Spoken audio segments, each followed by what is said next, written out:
ملا هیبت الله په هلمند کې کوم خدمت کوي او هلمندیان څه وایي؟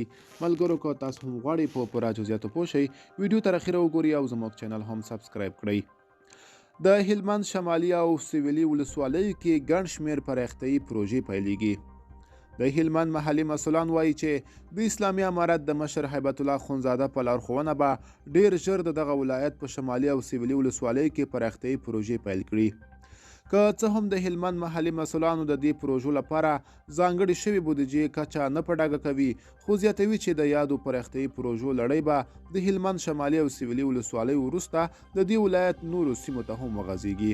د هلمند د اطلاعاتو او فرهنګ مرستیال محمد قاسم ریاض په وینا دې پروژو کې چک ډیمونه، د سړکونو جوړول، خلکو ته د څښاک د اوبو برابرولو او بېلابېلې نورې رغنیزې چارې شاملې دي.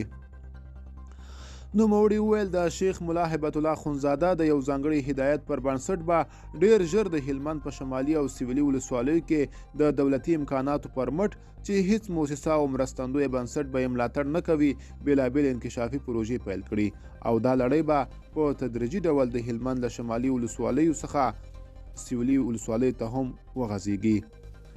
بل خوا بیا د هلمند د شمالي او سویلي ولسوالیو اوسیدونکي له دغه اقدامه هرکلی کوي او وایي تیرو 20 کلونو کې د ژوندانه له ګڼو اسانتیاوو بې برخې پاتې شوي وو.